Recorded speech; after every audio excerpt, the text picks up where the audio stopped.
thank you everybody for showing up to class number 2. Has everybody got today's handouts? Okay, perfect. All right, if you just take a quick look at the handouts, they do talk about, that's supposed to count, why should you do that? You printed out the wrong before. Oh no, that was me, that was for, what's her name? That's the city We government. got the letter. Let me see yours for a second. That was good. Yeah, okay, this talks about the city government structure, who our mayor is, which we all know, I'm sure. City council is the legislative branch of the city, and then we have an investigative, which is our city auditor. And this flow chart just kind of tells you how all the different divisions work together legislatively. But we have a guest speaker tonight who is going to tell us how city government, especially the city council, works. And then what happens when it doesn't.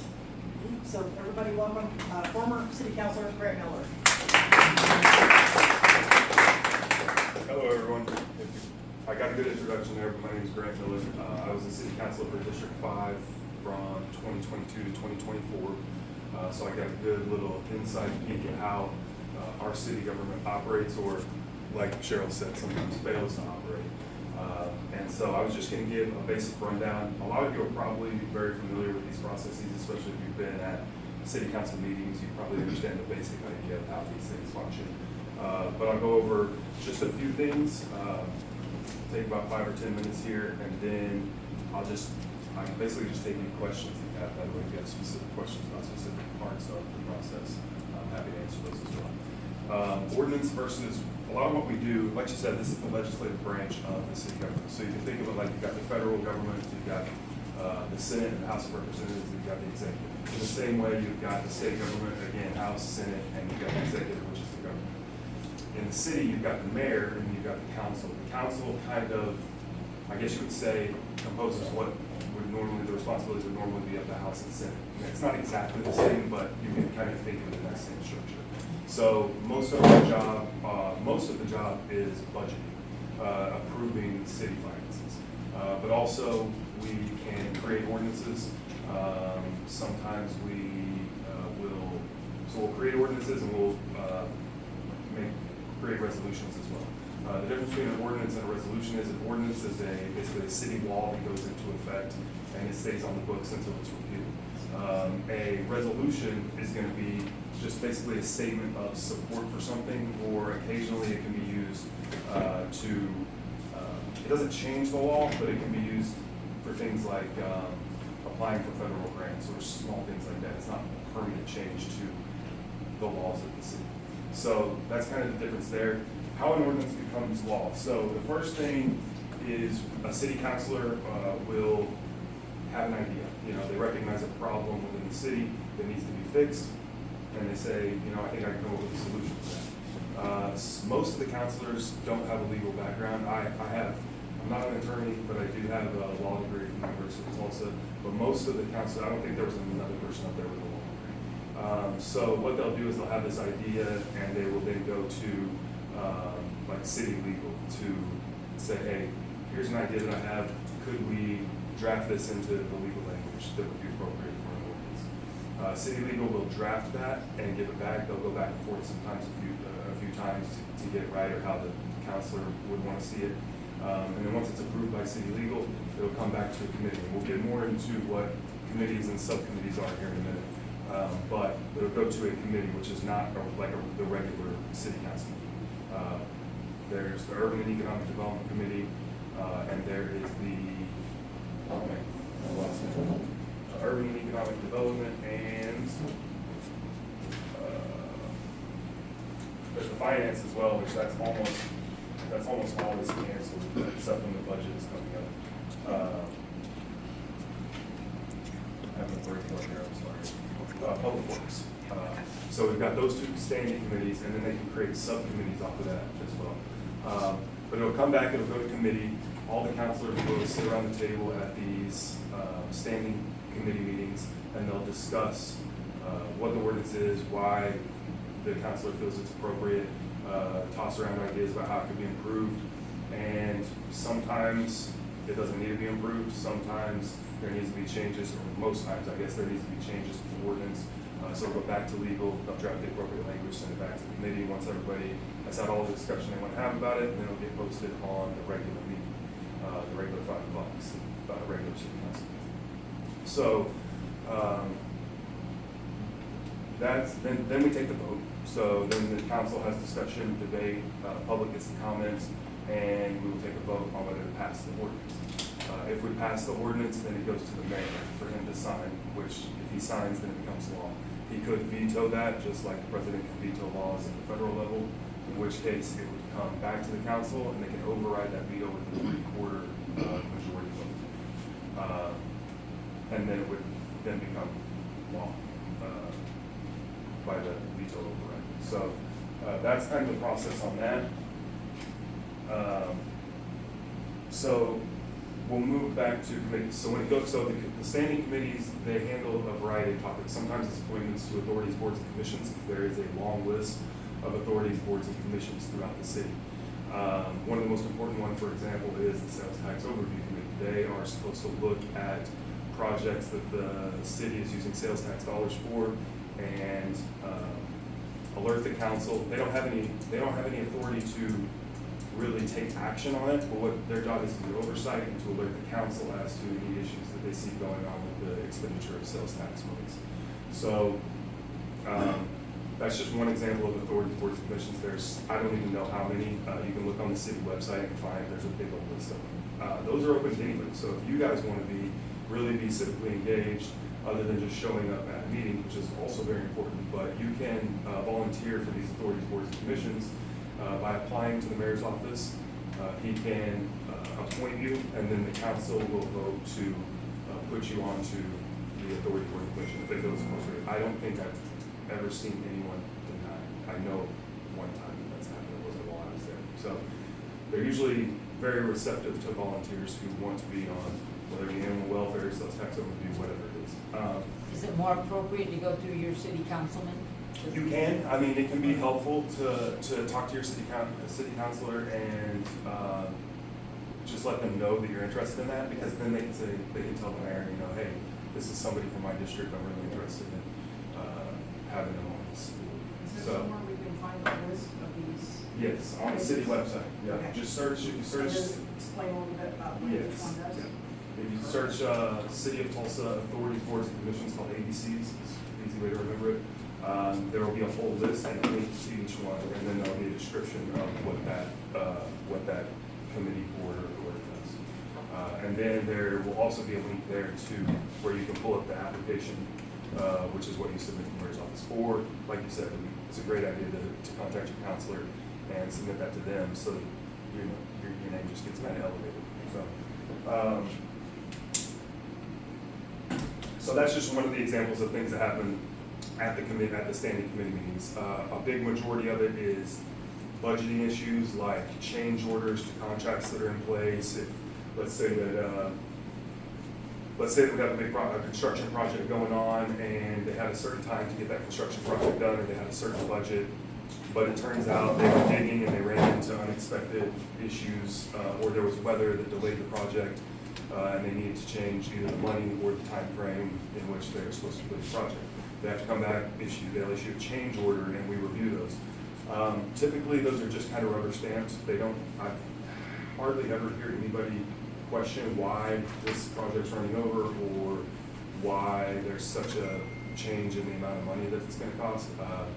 Sometimes people will ask that. I tended to try to ask that a lot more often than others, because sometimes I would get answers like, well, we ran into utility lines that weren't on the drawings, and my question was always, why didn't we do more due diligence to know that those were there before we started the project so we could quote it properly? Because I'm not saying this is always the case, it's probably rarely the case, but these change orders to me are an area that is ripe for, I don't want to call it fraud, but ripe for getting more money out of Tulsa than what we initially said that you could have, said that the contractor could have. So when they come back and say we need 50,000 more because we didn't know about this issue, my question, the thing that always came to my mind was, why didn't you know about that issue? You're the expert, you should know what potentially we're gonna run into and have accounted for that in your bid, you know, but, that doesn't often happen. So, just something to be aware of. When you see change orders coming up on these committee meetings, when you look at the agendas, for the committee meetings, pay close attention to the change orders and ask yourself, why do we need to change this? And if you're watching the meeting, you can't speak in these committee meetings, only at the regular meetings. So if you're watching and your counselor is not asking, why are we changing this? Sometimes it's really obvious and there's a good reason, but a lot of times it's not so obvious and it deserves an explanation why we're spending. It's like going to Quick Trip and you're spending $2 here and $5 there and $7 here and $8 there, and you're like, oh, it's just $5, it's just $2, and then at the end of the month, it turns out to be $300 you spent on little stuff that you didn't realize, and that can be a real drain on the budget. And I harped on the Gilcrease Museum project over and over and over for this. You know, they came and said that they wanted to renovate the Gilcrease for this amount of money. They came back and said, oh, actually, it turns out we actually need to tear this thing down, and it's going to cost 12 times as much money. And it's like, so you had architects, engineers, carpenters, plumbers, electricians all come in here, look, and say what needed to be done, and nobody realized we actually need to tear this thing down. It just doesn't seem realistic. And I got a lot of flack for that. And then now it's costing even more than they said it was gonna cost. That's right. And then they had to go raise more private funds, and then in the IoT we allocated an additional $10 million on top of that. It's just on and on and on. So I could ramble on about that forever. It's one of the reasons why I was denied my bar license for allegedly spreading misinformation about this, but it's just the facts. I mean, they said they were going to renovate it. They didn't switch. That's my opinion, you know. So anyway, on with the thing. That's what committees do. We look over change orders, move money around from one fund to another, hear people who speak who want to be on authority boards and commissions, because you got to go in there first and explain why you want to be on the commission before you go to the regular council meeting and they approve.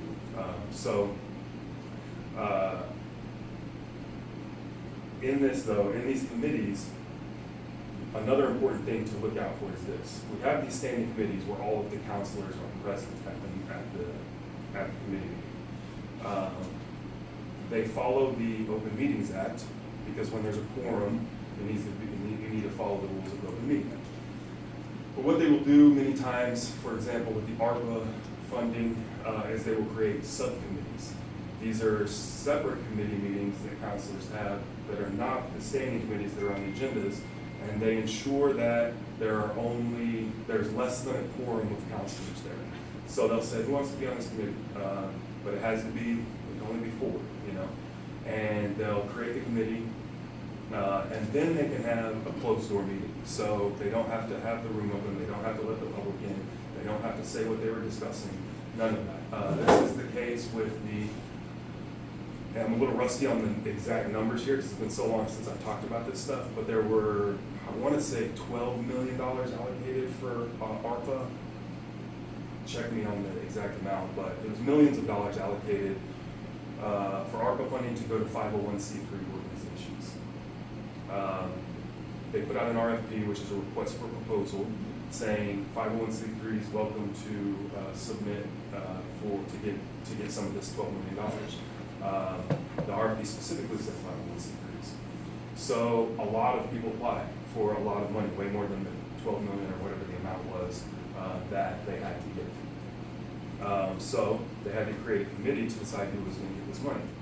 And that seems like a great time to have the public in the room hearing who's getting the money and why they're getting the money. In this case, they didn't have that. They had a closed door ARPA committee, subcommittee, and they allocated funds. And there's a whole different story that I'm going to tell about that at another time, where certain counselors were on that committee booting off organizations. They had an organization that was not a 501c3, yet somehow made it all the way through the process and got allocated the 5th largest award. And I brought this up, and the response from Tulsa was, well, the federal requirements didn't require them to be a 501c3. And I was like, no. But your city RFP did, and you booted everybody who wasn't a 501c3 off, except for this counselor's organization. So these are ways that they can get around open meetings. and allocate funds, and sometimes there's self-dealing, different things that go on, that I've personally witnessed.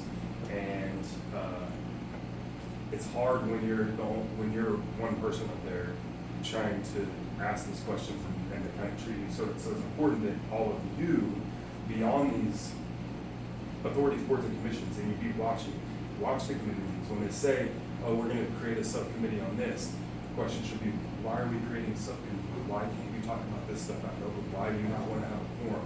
Why do you not wanna follow the Open Meetings Act? You should be looking very closely and contacting your counselor and saying, now what they'll say is, well, sometimes for the sake of time, and they'll give a lot of reasons why, but at the end of the day, you've got to demand transparency. It's very, very important. So committees can really be used to circumvent transparency. It's supposed to be a transparent process. That's why we have the Open Meetings Act. Be very aware of that.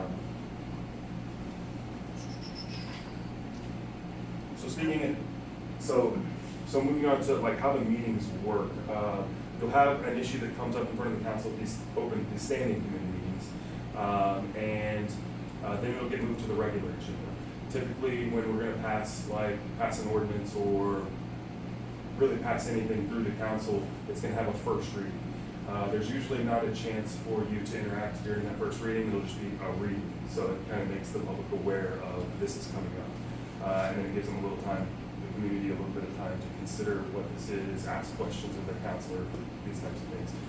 Then we'll get forward to the next meeting for a second reading. This is where you have an opportunity to sign up. You get there before the agenda item is read. You sign up to speak on that agenda item. You usually have 5 minutes per meeting across all agenda items that you're wanting to speak on. So if you have 2 or 3 items you want to speak on, your time's going to be about, you spend any amount, you can 30 seconds on one and 4 minutes and 30 seconds on another. We have a total of 5 minutes typically. So the public will come up and comment and give their comments on whatever the agenda item is. Then it'll usually get opened up for council discussion. So after hearing from the public, the council will then debate and consider what was said. Maybe somebody brought up a point that they want to bring up and discuss with their colleagues, and they will eventually close the discussion and call for a vote. That's when they have the roll call and the council votes to either pass or not pass the item. So just be aware of that timing. You have 5 minutes, except you have an additional 5 minutes if there's a public hearing. So on normal regular agenda items, you have 5 minutes. You get an additional 5 minutes to speak on the hearings. It doesn't count into your total 5 minutes.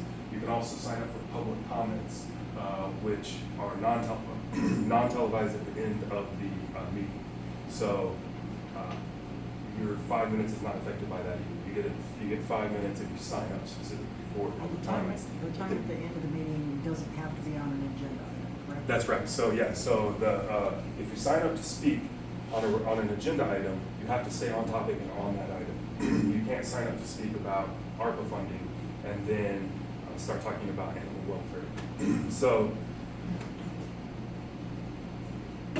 But if you sign up early, they'll ask you the subject when you sign up for public comments. Say, what do you want to speak about? You tell them what you want to speak about, and then we'll put you on the agenda for public comments at the end of the meeting. They'll say, this ends our televised portion of the meeting. Public comments are next. Cut the camera off, and then you'll come up to say whatever about any topic that you want to talk about. For example, I will be signing up tonight to go and talk next week about the drowning that just occurred in the lake. That's obviously not going to be at the Whitewater Fund. It's obviously not going to be an agenda topic because they're not going to want to talk about that. But if you want to talk about something that they don't want to talk about, then you got to sign up for public comments. So then the public can bring up any subject if you sign up in advance? Yes. Yep. Doesn't matter what. That's right. Okay. Yep. And I believe the rule is, and just double check, but I think it's Thursday. You have to sign up by the end of business on Thursday in order to be on public comments the following week. So just be aware that you can't sign up like the day before. I don't think. So that's because they're generally making the agenda, starting to make the agendas. Why did they shut the camera off for that portion?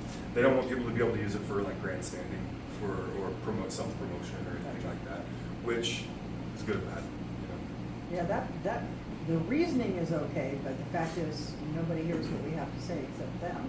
Yeah, you gotta, I mean, have somebody there with a cell phone to record you, you know, if you wanna post your message and send it out, because yeah, it's not gonna be Or recorded. have It's not proof gonna be that you streamed. actually, have something to say. Right, exactly. And they turn around and say, oh, no, you never said. Right, yep, exactly. So, that is kind of generally, and I'm moving through this stuff because I want to open it up for like questions that you guys have, but that is generally how the meetings work. Yeah, I mean, that's, we covered ordinances, resolutions, how an ordinance becomes law, we covered committees and subcommittees, and we covered the general outline of how the meetings work. So now I will just open it up and take any questions you guys have about any of that. Yes, ma'am. When I was running for office, Christian Mingle came up to me and says, you just don't understand. They pull you in this room and you've got, as far as all the newbies have to come in and you have to actually do what they say. Basically, it's kind of how he received, that's how I received it. Can you elaborate on if you Yeah, I mean, did that? that's true. There is a, like an onboarding, I think it was 3 days of onboarding where they go through and they talk about the Open Meetings Act and they talk about Open Records Act and they talk about how the council meetings work, and all of the rules, council rules and ethical conduct, everything that's expected of you. And yes, they do try to, I wouldn't say that they exactly tell you that, but they try to imply that, hey, we have a way of doing things here, and this is you need to, toe the line, basically. And I obviously, if any of you followed what I was doing, I didn't toe the line, and I paid the price for it. But I wasn't there to toe the line, for the city. So I was there to do what I told people to do. So, but yes, he's not. I don't think he's completely off base there. It's sad to know that the so-called Republicans on the city council wouldn't back you. Yeah. Now I guess Christian is getting fed up with Anthony Archie, so now all of a sudden he's developing a backbone. Christian is. Only because Anthony is a little more rhino than he is. Yeah. And so it's ticking him off. So Christian may actually be on our side eventually. Yeah. But it's sad that because we have him, we have Phil Lincoln, who is a Republican, and Grant stood up alone against the whole city council because nobody, except the public, would back it. Yeah, it doesn't end well, but it's fine. Like I was saying earlier, I'm in a better place now, so we're past that. We're moving on. No, but I mean, it's awesome that you did it because we got to see how dysfunctional our city council was. Yeah. Because before you, we never knew. Yeah. So I we appreciate appreciate that. you going through that, putting yourself through it for us. Yeah, I appreciate What are your plans for running? that. I'm not right now. I have no plans. I've just reset. Kind of reset my life. And went through a divorce and have my boys on my own now, and it's been an adjustment period for everybody. But we're doing well. So I mean, I'm definitely not ruling out. Like, I'm definitely just going to be very involved for the next year or two, and then maybe after that, we'll just see if there's maybe a position that makes sense for me. I got to get to the bar. I got to be quiet until I can get my license. In January, I get to reapply, and I've just kind of sunk into a hole until that time comes, and then I can get my license, and then I can get back to work. What's the makeup of the city council right now? Democrat, Republican? You know, It is Phil. Now take it for Yeah, grain of right, salt. But registered. you've got Phil, who's a Republican. Carol Bush, who's a Republican. You've got Anthony Archie, who's a Republican.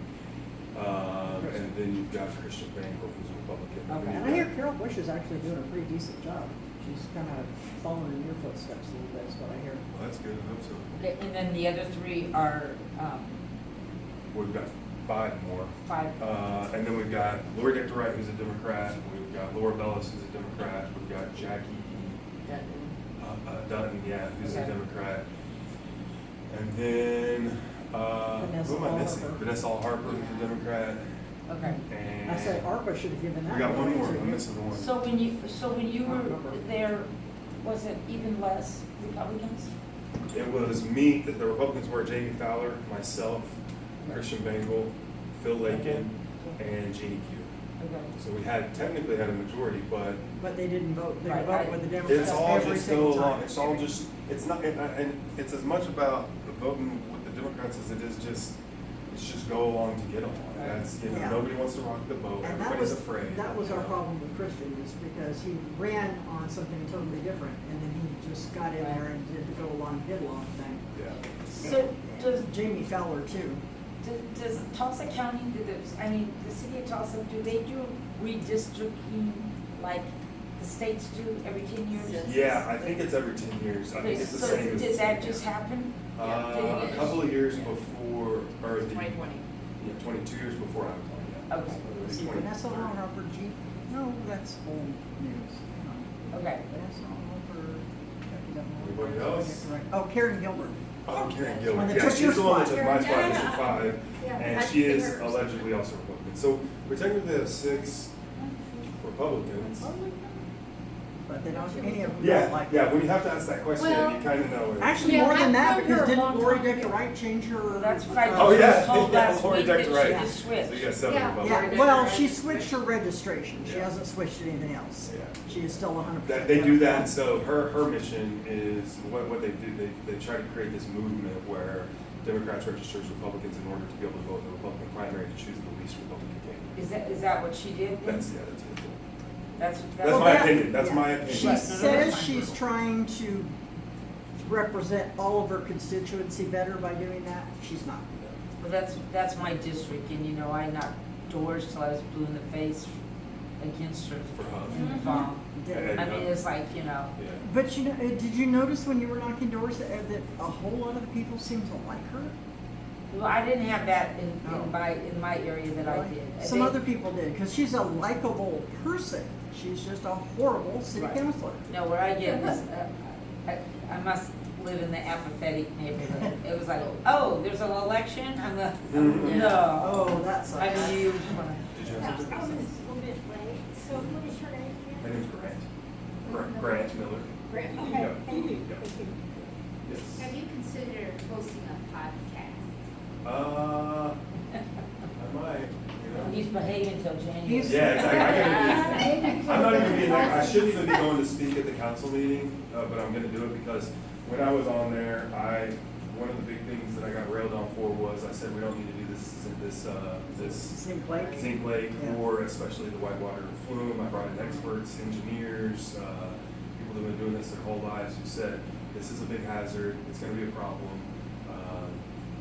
It's not a matter of if, but when somebody dies in this thing. And we need to, at the very least, if we're not gonna shut it all the way down, we need to take a pause, and we need to consider the safety factors that go into this. And they all just treated them so poorly. Treated me poorly for bringing it up, then treated them terribly as well. These people that, they Totally really didn't just know put what their they were lives talking into about. it. And so I brought them in three separate occasions. These types of things were said, like, we know this is gonna happen, you need to stop. Chose not to, and now last weekend the kid drowned in the whitewater. He also warned them about the water quality Yeah. in the lake, Yes. and it's already been shut down, what, twice now Yeah, because of water quality? Yeah. So, But it was not important to them because it's a go on, get on. GT Bynum wanted this, it's been his little Right.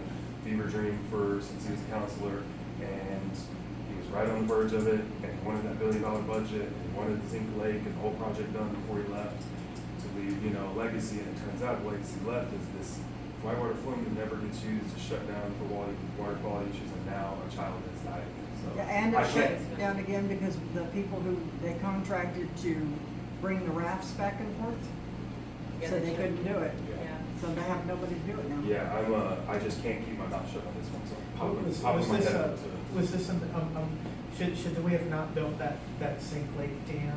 Not Is at it all. something they should do? Yeah, I think it was, Just I think, in my opinion, it was just a poor Poor plan. use of funding. I mean, no, it's the water, so you've got, this isn't a secret, everybody knows that you've got a major leakage problem from HF Sinclair over there on the bank of the river. Their storage containers in the refinery are leaking through the soil into the lake. So you've got petroleum byproducts leaking into the lake. You've got runoff coming from the lakes upstream that create hazardous conditions. It's going to shut the thing down all the time. You've got big E. coli problems in there. So you're putting this recreational area and encouraging people to come in it when, number one, it's dangerous, but even if you look past the danger, it's just filthy.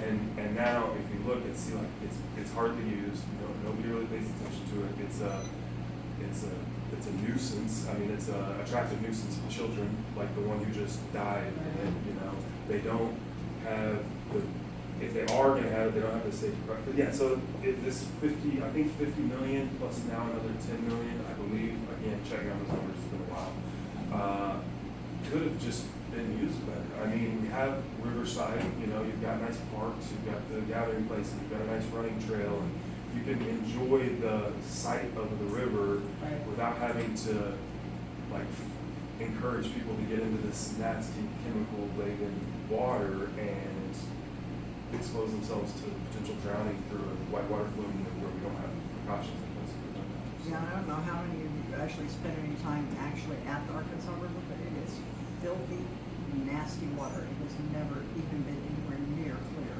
I mean, I could think $50 million, I could think of a lot of good that can do around here that would really make an actual difference for Tulsa residents, And that was kind of like when I ran, that was what I ran on, is needs versus wants, It's like need versus wants. We spend money downtown and do these, building zinc lake, putting whitewater flume in. It's like we've got serious homelessness problems, we've got potholes everywhere, construction projects take a year.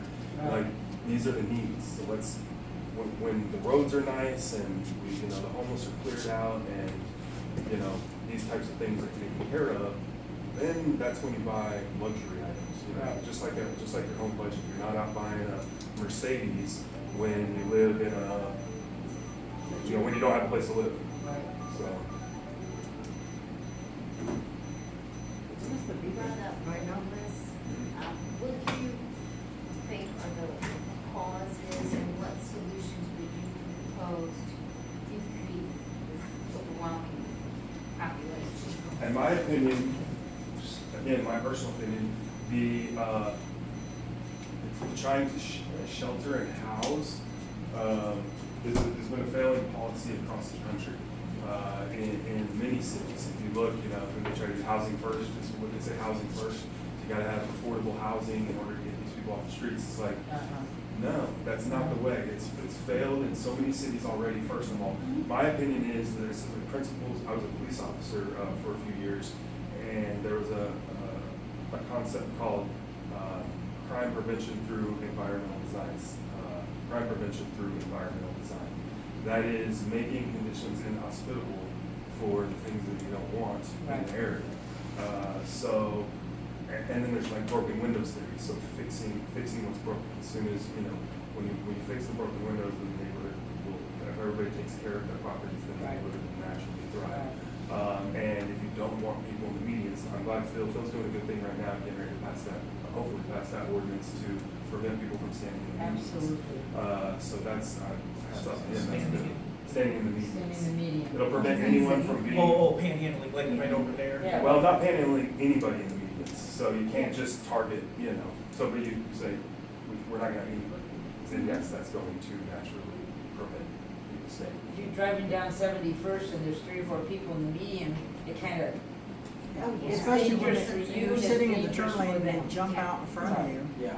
Yeah, it's crazy. Yeah. So anyway, the answer is the same principles of crime prevention through environmental design is you make the conditions inhospitable. You don't, if you're going out there and you're handing them money and water and food and doing all of the things that are going to encourage them to continue taking, then and especially if we start building this housing in low barrier shelters where even if you're on drugs or you have animals, you can go in. That's what they always talk about, low barrier shelters.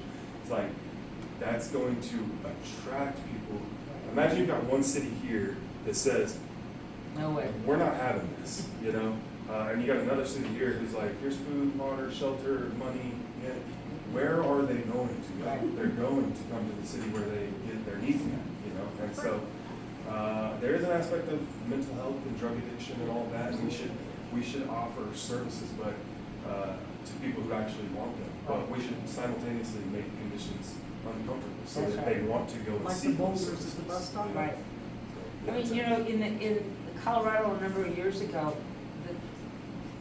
the city of Denver put up, laundry mats and bathrooms and stuff. They didn't do it in the downtown area where the tourists would be behind. Yeah. And the small communities in Colorado, they used to bus their homeless to Yeah. downtown Denver. I mean, they'll say it's a myth that happens No, here, it- but I mean, I I've heard saw it. that. You had a question. Right, so back to the 71st on 169, so is that on all corners of that major thoroughfare where they can't panhandle, or is it just in the middle of the road? If this ordinance passes, then I would advise you all to call your city councilors and Yeah. say, we support this, I don't know what they're calling it, the ordinance that prevents people from being in the meetings. Because it's dangerous. If I'm not mistaken, somebody already lost their life. Yeah, email your counselor, call your counselor, leave a message, and then send them an email. All the emails are on there. I think they're all standard, like Right. dist5@tulsacouncil.org, dist3, dist3, dist6, whatever. So double check those, but they're all out there. Yes. You know, we had a place called, I think it was called HISUM or something, it was like a mental facility Mhm. for, Yeah. homeless people that's mentally ill. Yeah. And other people that's mentally ill. Yeah. And, when they took it away, everything got, what the hell? Yeah, yeah. No, I Pretty mean, much, that's yes. a big part of it. I mean, the state isn't funding these mental health facilities anymore. I mean, I think that Exactly. housing, just putting them in an apartment or a home, that's not gonna help with the problem. No. They call it wraparound services. I don't think that that's even helpful. I think for people who are truly that mentally ill and need that kind of, if they're that bad to where they can't sustain normal life, Right. they probably need to be inpatient. It's just Yeah. not, you know, so. Is that nationwide? No, that's just the state of Oklahoma. I'm sure other It states. is in some other states, but there are other states doing a lot better mental health prevention than we are. In regards to HISUM, it closed because of a lawsuit. Yeah. But the It problem did is, not close just because, it actually closed because of a lawsuit, because there was abuse and neglect actually happening in the hospital. And because of that, they had to close HISUM, and it was a class action lawsuit, so you can look it up. Yeah. I wasn't aware So, of that. I know a lot of it has to do with state funding, but I'm but sure. the problem Yeah. is they did not And so- fund the local community services when they closed HISM. If they had done that Right. and funded local, Mhm. so the people could still get their outpatient treatment, and some group homes have been fine, but when they shut them down, they shut down everything. Right. yeah, Well, it's There's really still bring are it back, some. because I think it did the community a lot of good. Yeah, I mean, just as I'm encouraging you to do with the local stuff, which I've just been involved mostly in local government, the same applies for the state. So you've got a House rep, you've got a state rep, and you've got a senator for wherever you live. Reach out to them and ask them, hey, what's going on with this? Why are we not funding more mental Of all health the things services? that we do with a public-private partnership, that would be one of the most productive. Yeah. Absolutely. Yeah. yeah. Instead of put them in new, homes, little tiny homes. Yeah, because being unhoused is the least of most of these people's problems. Yeah, they don't care. Well, I mean, they fixed up that hotel, They fixed up that hotel, I think, The a couple old winters Sheraton ago. Inn. And put a bunch of them in there and, Which hotel? it That just was got at 40 destroyed. On 41st for destroyed. Sheraton. That's the one on 41st and Break up 169. furniture and put it in the oven and light a fire. 'Cause Yeah. they, you They know, totally because destroyed they're the not place. thinking, they don't think like we The think. building's still there, but the rest of Are it's, that's not Or by in use. Garnett, or The Marriott, 41st between the Marriott. Garnett Yeah. and 169, that 169 hotel, Garnett. across Marriott. from Sonic, Yep. that was the one he was talking Oh, about. Yeah, Yeah, it was insane. Yeah, that's the one. And we knew when So they that did just it, kind of, it it's just wasn't kind of working. a case in point, like just throwing somebody into a shelter is not Without going any to solve the real services, problem. that's right. Yeah. And here's the next thing, is those were put into that facility, that place, they're now over in that area. So now the homeless situation is not just in one place. It's It is spread. spread large quantities elsewhere. The problem is they put people in that place and said they were gonna offer them services, but they made the services, not mandatory to be there. They just made them, And difficult. their options if you want them. Nobody wanted them because it required too much out of them and they didn't want to do their part. So instead of making it mandatory, said, we got a place for you to stay, but in order to stay here, you're gonna have to do this. They didn't do it. Back to for a second, just the process and all this. The most important thing is that you show up and then you voice your opinion. So you can know about it, first you gotta know about it, so I hope that this is at least informative, but then you gotta show up. You gotta show up to the meetings, you gotta sign up for public comments when there's an issue you're passionate about. You gotta send emails into your counselors. You've got to, petition your representatives. I mean, they're there to represent you, your interests. That's why you put them there. And if you just come to meetings, like these meetings are great. I love connecting with people and having, coming to shared agreement and all that, but then we've all got to go out and actually say the things that need to be said in front of the people who can make the decisions and make it known how we feel about these issues. Because when I would bring something up, that I was up there kind of on my own. I didn't have a lot of people, I didn't have anyone on the council, and then residents I know were supporting me, people were supporting me by text, by phone calls, Yeah, but some of us couldn't make online. it to the meetings. But then I'm sitting up there all alone at these committee meetings going, and they're just, and I have nobody saying, yeah, this is actually what we want. Why aren't you listening, to this thing, whatever We it need is. to get conservatives on these committees. Yes. Because right now they're pretty much run by the liberals. Yeah. And so they get what they want with no, Authorities, boards, and commissions, and then you gotta show up in force. I mean, look, if they try to pass like an LGBTQ ordinance like they did when I was there, and I think they're trying to push it again now, or they're at least talking about it in and committees, this welcoming city. you will press. see 50 Right. people from the left show up there and speak and have all of their gear on and all of that. But when we talk about actual important issues, the conservatives, they're supportive, but they don't show up. We gotta show up to the meetings locally and show support for the things that we want, not just an email or phone call, though emails and phone calls aren't important. Smart city. When did you see it coming in? I know it's come in since you've been there, some of the deals. That was a little bit, I think that was mostly before me and a little bit while at the beginning of all, there was Yeah. the talk was still going on. Are you talking about? The smart city, and another thing is it was the Tulsa Partners, GP Bonhams, maybe. Yeah, I mean, all of What's these, up with that? I mean, that's, and then, Phil Lincoln, isn't he on that? Or Kenny Q, I know, she left and she's on there.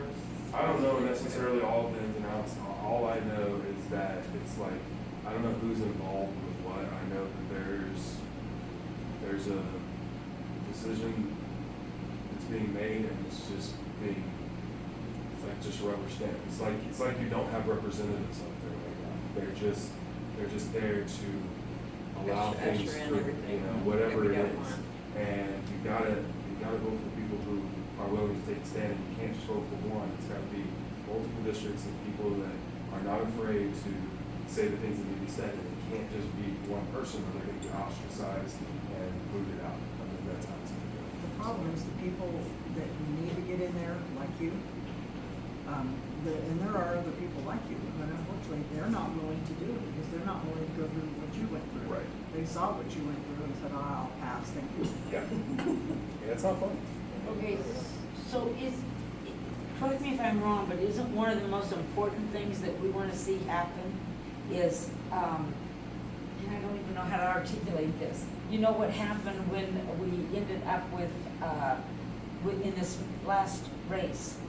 Where Two Democrats? two Democrats. 836, we have to Yes. keep them from making open primaries in Oklahoma. Right. We've got to stop But that. don't we wanna reverse this, what happened, Until- what, yeah. 12 years ago? Well, we already did a resolution that we have Right. put To have in partisan, front. to have partisan elections, is that what we're talking about? Yeah, we want to go back to partisan Yeah. elections Okay, in so you Tulsa. did that resolution at the precinct meeting, then, Yeah. and so what happens, It got typed up and it got sent to our city council, okay, and so far, absolutely nothing has been done with it. Well, if you, So it's so never- I will say, if you watch the, what is the group, Tulsa Republican Men's Committee or something, they meet at Oklahoma Joe's, I don't know if you guys. Right. Yeah, Right. Open Men's Club.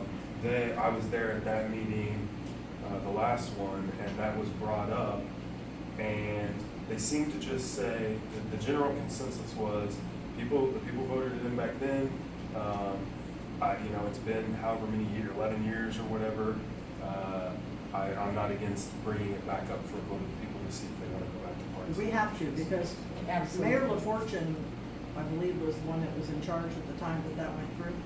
And he says that's his biggest regret, Yes. Yeah. being in office, is that he Yeah, let that happen. it allows people to just fly under the radar. I mean, they want to claim that the issues that we deal with at the city are nonpartisan. They're not really these hot button topics, and that's just not true, because your ideology is going to seep into every decision that Right. you make. So if you are a fiscally conservative person, you might not want to build a whitewater flume in the middle of a dirty lake. You might think that there's better ways to spend that money. Right. Yeah. But if you are somebody who is more interested in scoring brownie points with private organizations out there, you might want to do that. Your ideology will seep in, Like whether you operas claim and that it's this.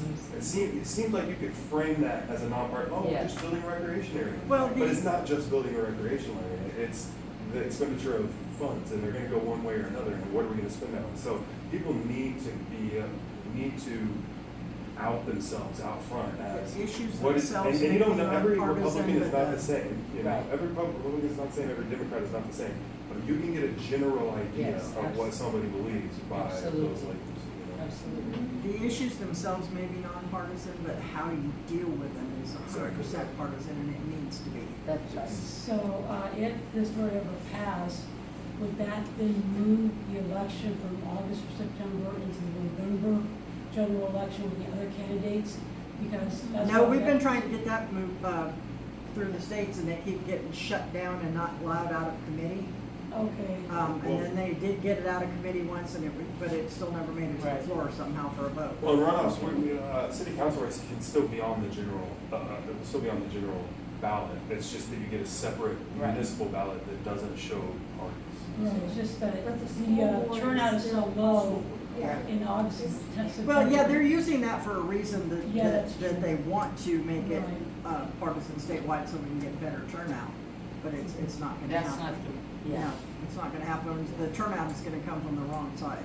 Yeah. Mhm. All right, if we don't have any last minute questions, I think I've said all I have to say. I mean, you can always reach out to me. She's got my number. I'm open to. Oh, yes. Question, this kind of goes back to what we were talking about before, when you said that the turnout, as far as showing up when it counts, nobody's there. Is there a way that, because we got cell phones today. Yeah. I mean, everybody has a cell phone. Maybe there's a way that we can start building up everyone to get together and to be on the same page and show up at these places. Yeah, I mean, the thing about the city agendas is there's not always necessarily an issue that's really you need to show up for. A lot of times it is just basic budgetary things. But the problem But- is the city has their meetings in the middle of the day where most of the Republicans are at work. But it does stream. It does stream. We can watch it, but we So- can't comment. Yeah. Yeah, I mean, you Sorry. can watch the committee meetings because you can't comment at the It's committee not- meetings yeah, anyway. It's not the But same it, as showing but it up. still Right. gets Because people we can't involved have a- and then, Yeah. But we yes, can't have I an think that it would be influence. great if somebody would organize maybe a group me group or use some kind of an app to put everyone together who wants to be involved in that to say, hey, we've got an issue coming up. It just has to be administered correctly because it can bog people down, if people are constantly in there chirping about this little thing and that little thing, people get tired of it, Right. you know? It had to be maybe somebody who's in charge who says, hey, we've got a big issue Right. coming up, be aware, you know? I believe the county party has a committee that's being put together to deal with the city council issues.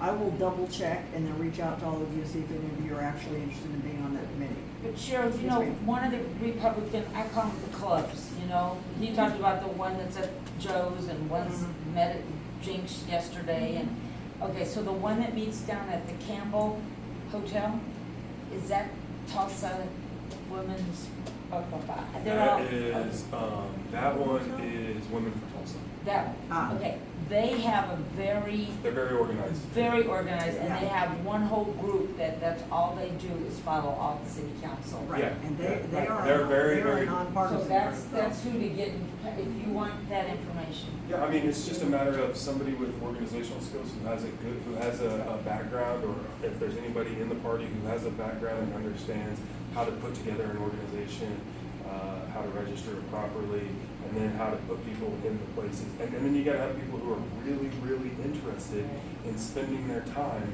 doing this kind of work, you know, because it's easy to say, oh yeah, I'll volunteer, but whenever it's time to get out in August and sweat and knock the doors and organize people and collect money and do bookkeeping and accounting and bring, you know, candidates in and lay the spread out so that everybody has something to eat while they're there. I mean, this is all Yeah. work that has to be done, and they do an excellent job of hosting and getting everyone together and fundraising and finding the people. I think, I wanna say, I could be wrong, but I wanna say that one of their requirements is that either you donate a certain amount of money or else you work a certain amount of Right, hours. that's Those exactly are the what- choices. that's Is exactly Robin what the still rules are. active in the group?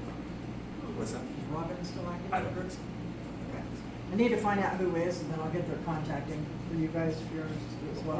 Where's the meeting at? Hmm? The Campbell Campbell Hotel Hotel. on, they took the summer off, I think. They did meet on 11th Street, down kind of, I don't know, I'm not from that area. Campbell Hotel is just this side of the Route 66 attractions.